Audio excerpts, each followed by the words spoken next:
Okay.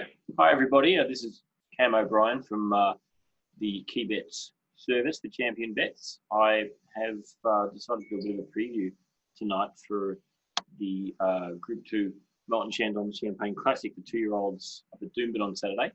This is sort of a bit of a time when the Queensland Racing Carnival really kicks off and kicks into gear, and it's Doomben 10,000 as well, which the Professor is previewing. And so we thought this would be a good race for me to preview. It's a good chance for you to see the way I do the form and the way I come up with a rating figure for a horse based on what's done in the past.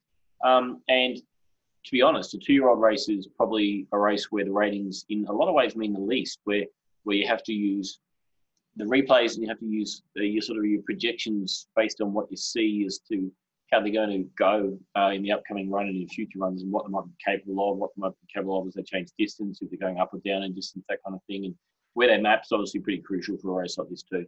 And so in this way, this is a different kind of race to do from a ratings-based person like I am, but it shows just how you need to change the way you do the form given different circumstances in order to come up with the best market you can and come up with the best tips and bets you can and things like that.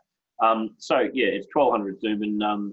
Anybody who follows racing in Queensland knows that in the short trips at Doomben, you need to be, well, you want to be on pace, ideally to be the best possible chance.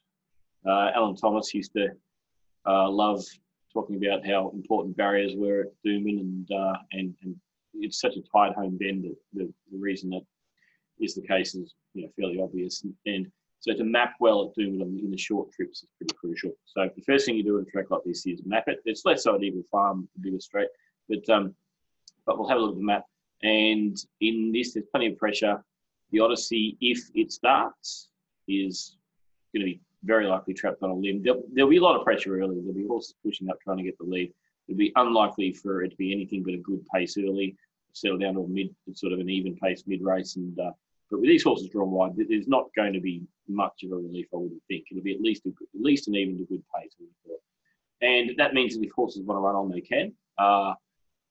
And to be honest, I wouldn't want to be really caught up on the rail here. A good rider can get them out, but if you're here on the turn at Doomben and there's lots of horses in front of you, it's pretty hard to navigate. You've got to get quite a deal of luck in order to get the win. You want to be leading in a moderate pace or just camping nearby around here to get over the top. Having said that, let's go through them. We'll go through them one by one, and then at the end, we'll have a look at the market. So Dubious is right in the market, in the real market, the bookings market.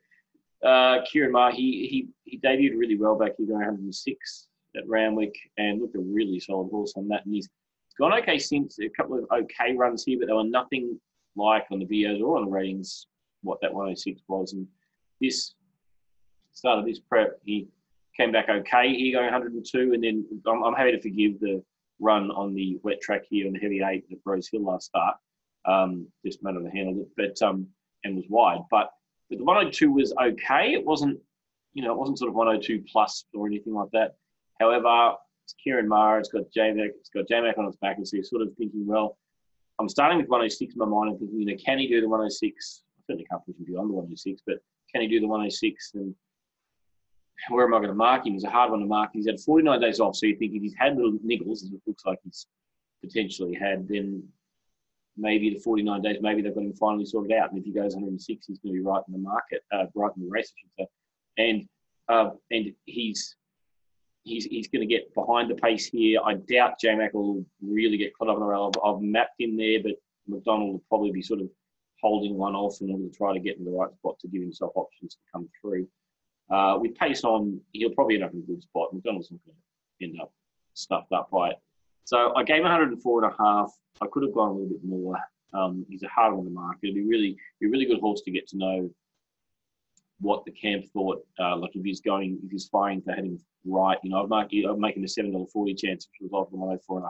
If I give him 106, for example, it comes into a $4.30 chance. And so it's all about that range, about what condition he's in and what form he's in and how is he. And that's hard for me as an analyst to know. So I have to sort of estimate that. That's where I've got him, maybe 105 might be a slightly better mark than 580. something like that.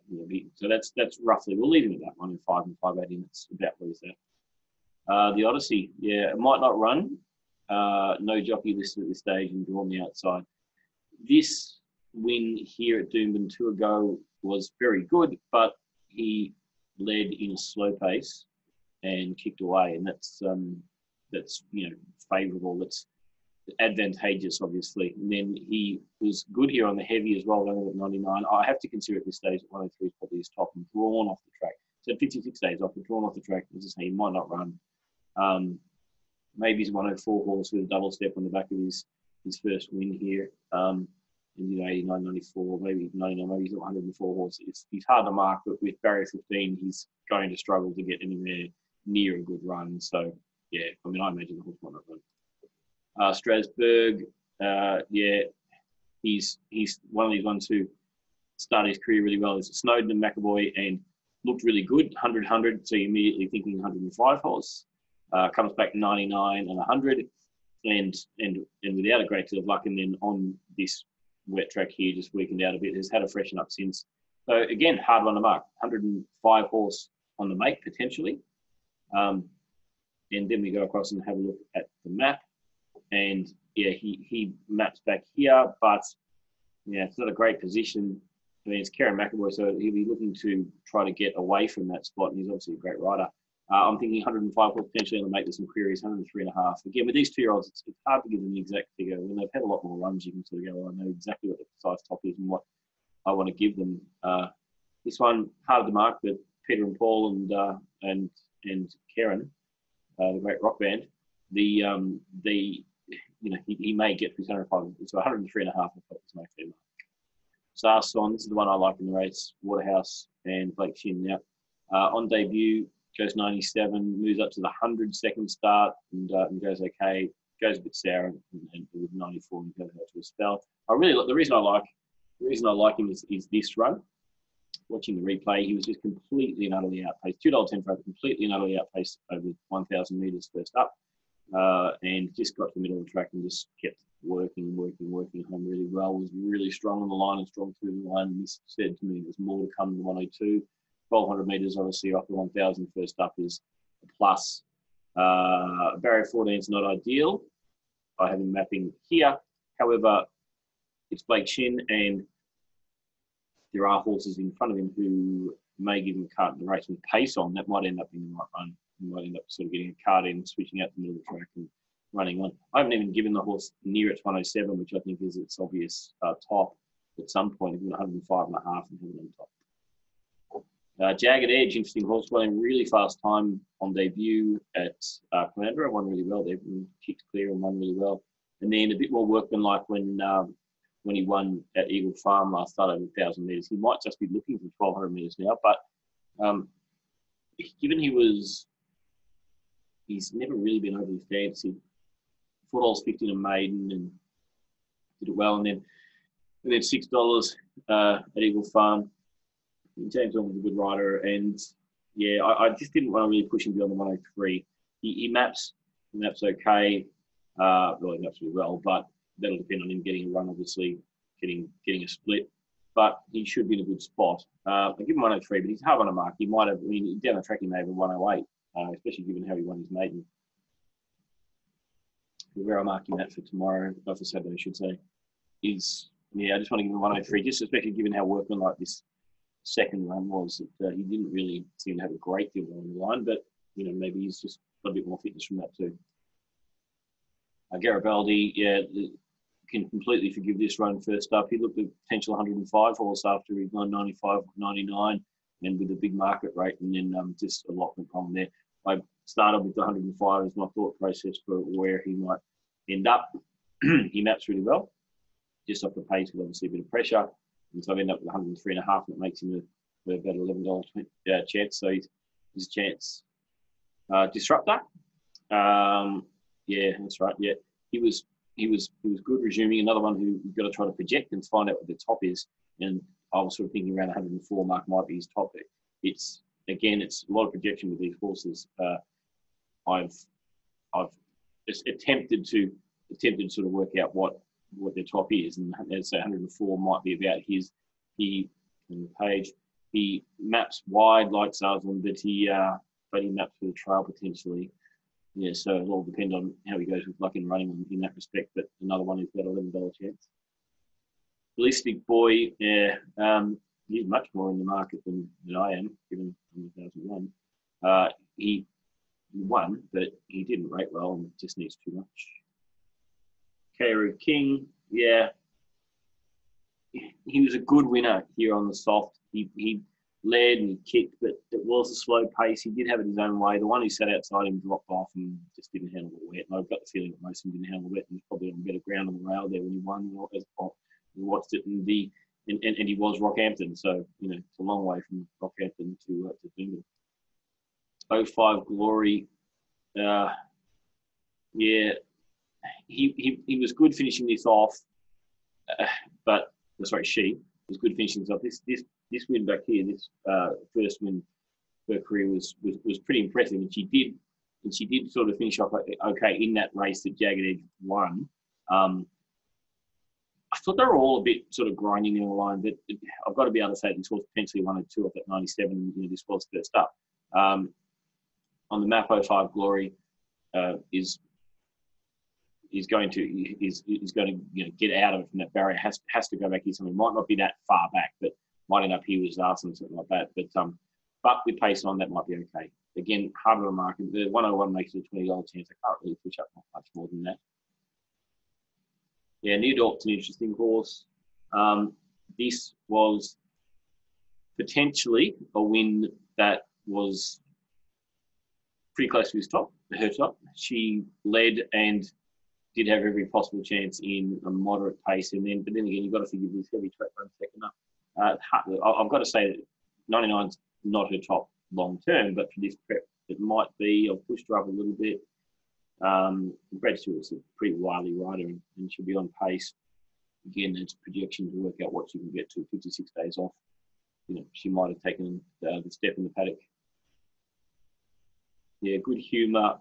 Yeah, 1 or 2 on Broom was okay at Rocky, but it's just the figures. It needs too much. So we pushed it forward. It still makes it really long odds. Sizzling Babe is similar kind of thing. It's off a 49-day freshen up, and they've been having no luck through these runs through here. And they finally got some luck and won the race at Eagle Farm, 1,400 metres. But she just needs a bit too much as well for me to be entertained. Shooting Love is one down the order who can win. She bolted in at Doomben, and it was run to suit. And I don't know if they particularly handled it heavy, but she did do 100.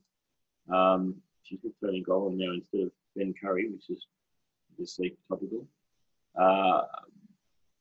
So we don't know if that's her top or if she has more because she maybe have just been at her best that day, potentially, so to speak. But then maybe not. Now, at the same time, she maps to hold the rail and be on pace. Whether she hands up or not, I don't know. Whether she clearly loved the wet track this day. Watching the replay, she clearly just got through it and loved the rail and was railing on the wet track, as some of these horses do. So it's hard to know whether that was just her being able to handle the wet or whether she's really turned the corner that day after an average debut. So yeah, but anyway, I pushed her forward a bit. She has a chance, but she's very hard to know how she's going. Eurobell, it was a good closing run here behind Jagged Edge in that race. She was out in the middle of the track and she did finish well. And she'll love the 1,200 metres, but she just needs a bit too much for mine. So where that leaves me at the end is with my market and Zarson top rater. Remember, I just brought Dubious in a little bit. Initially, I had him a little bit longer, but Zarson's still the top rater. And as I say, I really like, from a replay point of view, I really like this run. I really like how he closed it out. And I don't think barrier 14 is too bad. With pace on, you'd rather be out there in plenty of air, especially with the trail and riding like Blake Shin, rather than put up on the rail midfield and trying to work out where the hell you're going to go. As I said, we've got him trailing here. So, yeah, I think he's a nice bet. He's about $5.50 or $6 at the moment. I mean, this is an even race, obviously, but I'll certainly be backing him at that price and as my top rater. And we've got backing riders like Blake Shin for Waterhouse to do the job. And this is a 107 horse on the make, and he comes out and does 107 by winding up down the middle of the track, and he's going to be awfully hard to beat. So For mine, in the champagne, Zarson is the one. And I'll be on and I'll be tipping it to all the KeyBet subscribers. All right, so thanks, guys, and enjoy and good luck on Saturday.